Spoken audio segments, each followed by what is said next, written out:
हे बघा मित्रांनो, हे असं शेगडीवर भाजायचं रताळं. आमच्याकडे याला रताळी म्हणतात.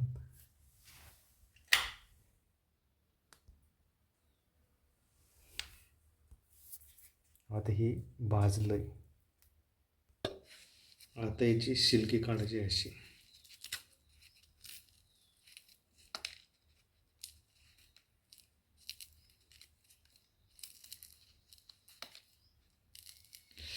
चटका बसू राहिला आता.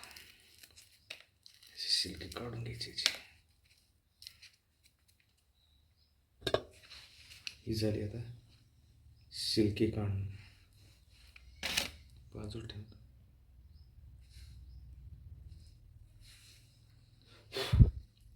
असं मस्त खायचं, छान लागतं रताळी. महाशिवरात्रीनिमित्त रताळी आणावं लागते.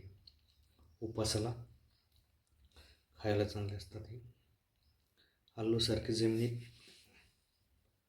निघतात. झालं माझं खाणं.